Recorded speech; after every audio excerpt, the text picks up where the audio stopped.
Welcome to this explainer on quality risk management. If you've spent, any time at all working in pharmaceutical compliance, you've undoubtedly heard of ICH-Q9. It's essentially the global standard for managing risk. But let's be honest, reading a guideline and actually applying it on the shop floor are two very different things. So today, we're going to demystify ICH-Q9. We're going to transform those abstract regulatory principles into concrete, patient-protecting actions that you can actually use every single day. Okay, here's our roadmap for today. Principles of ICH-Q9, the risk lifecycle, choosing the right tool, FMEA and the RPN, and finally, making risk-based decisions. Let's dive in. I want to start by posing a very practical problem to you. Here's the reality we all face. Resources are finite. Literally no manufacturing site on Earth has the time, the people, or the money to apply absolute maximum control to every single process, material, and system. It's just impossible. So if you can't control everything to the maximum degree, how on earth do you decide what matters most?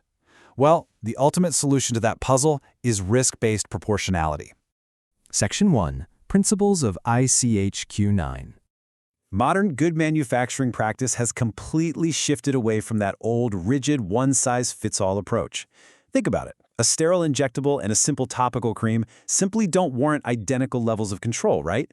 Instead, modern GMP forces us to ask this fundamental, absolutely crucial question: how much control is enough? To answer that question, ICH-Q9 is built on two primary pillars. Pillar number 1 is science and patient protection. This means your risk evaluations must be based on actual process knowledge and hard evidence, not just assumptions or, whoever has the loudest voice in the room. And it always has to link back to protecting the patient. Pillar number 2 is proportionate effort. The level of formality and documentation you use should actually match the level of risk. A trivial, minor risk, that doesn't need a 50-line analysis. It just wastes everyone's time. But a serious, high-impact risk, that demands a rigorous, highly formal, and fully documented evaluation. Moving on to Section 2, the risk lifecycle. So risk management is definitely not a one-and-done event. It's an ongoing, four-stage loop.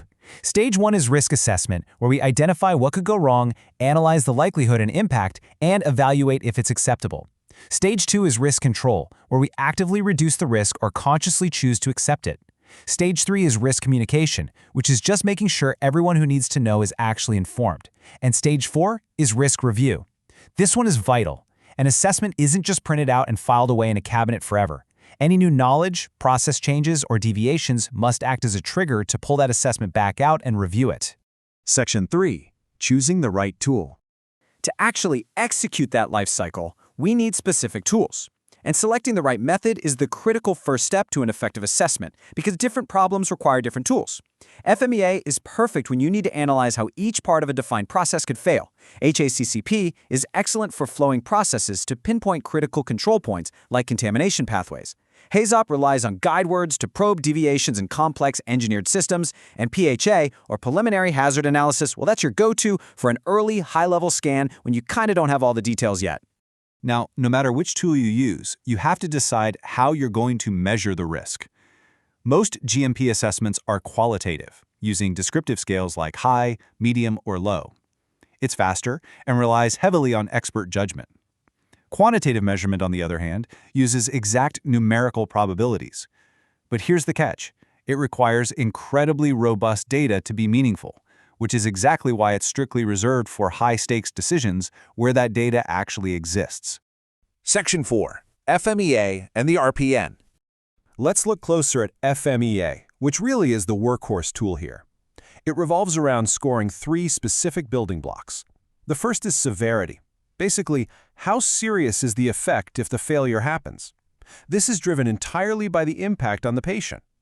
We typically score severity on a defined scale, say 1 to 5 or 1 to 10, and a higher number always means a worse, more severe outcome for the patient. The second block is occurrence. How likely is the underlying cause of the failure to actually happen?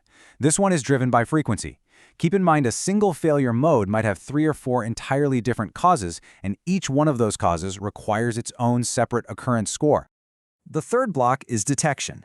How likely are we to catch the failure before it causes harm? Now, I really need to warn you about the detection trap. Unlike severity and occurrence, a high detection score is actually a bad thing. A high score means the error is very hard to detect and will likely slip through unnoticed. You want a low detection score, meaning you can easily and reliably catch the mistake. Okay, so the crucial point is applying this to a real-world scenario. Let's look at a dispensing step. Our failure mode is simple. The operator dispenses the wrong quantity of active ingredient. The effect? Serious patient harm from under or overdosing. So, severity is a 9. The cause is an infrequent operator error, so occurrence is a 3. For controls, we only have a single manual check, which, let's face it, could easily miss the error, so detection gets a 6. To find our risk priority number, or RPN, we just multiply those together. 9 times 3 times 6 gives us an RPN of 162. This number acts as our baseline, and a score of 162 is absolutely high enough to demand immediate action to bring that risk down. And this brilliantly illustrates the power of engineered controls. Look, we can't easily change the severity of patient harm, and humans will always make occasional errors, so occurrence stays roughly the same. But look at our detection. We replace that single manual check with a new control, an independent double check using an automated balance printout. Instantly, our detection score plummets from a 6 down to a 2. Let's recalculate that. Severity is still 9. Occurrence is still 3. But detection is now 2. 9 times 3 times 2 gives us a new residual RPN of 54. We have just proven, mathematically and completely clearly, that the risk has been effectively reduced to a much safer level. Final section, Section 5, Making Risk-Based Decisions. Zooming back out for a second, once you apply your controls, you are left with what's called residual risk. The risk that remains is rarely, if ever, zero. And you know what? That's okay. Accepting residual risk is a perfectly legitimate compliance decision, as long as it is formally, consciously accepted by an authorized person. It absolutely cannot just be quietly ignored or brushed under the rug. But this is where we need to be incredibly honest with ourselves to avoid bias. There is a massive difference between a genuine, documented rationale, where you actually capture the evidence, your assumptions, and your acceptance criteria, and what we like to call risk assessment theater. Theater is when a team has already decided what they want to do, and they just sort of reverse engineer the FMEA scores to get an RPN that rubber stamps their pre-made decision. That corrupts the entire exercise. So as we wrap up this explainer, I want to leave you with a provocative question to consider regarding your own shop floor. Take a hard look at your documentation and ask yourself, are your current risk assessments truly informing your decisions, or are they just rubber stamping them? Because the true power of ICH-Q9 is only unlocked when we use it to genuinely seek out and minimize the real risks to our patients. Keep asking how much control is enough. Keep your processes honest, and I'll catch you in the next explainer.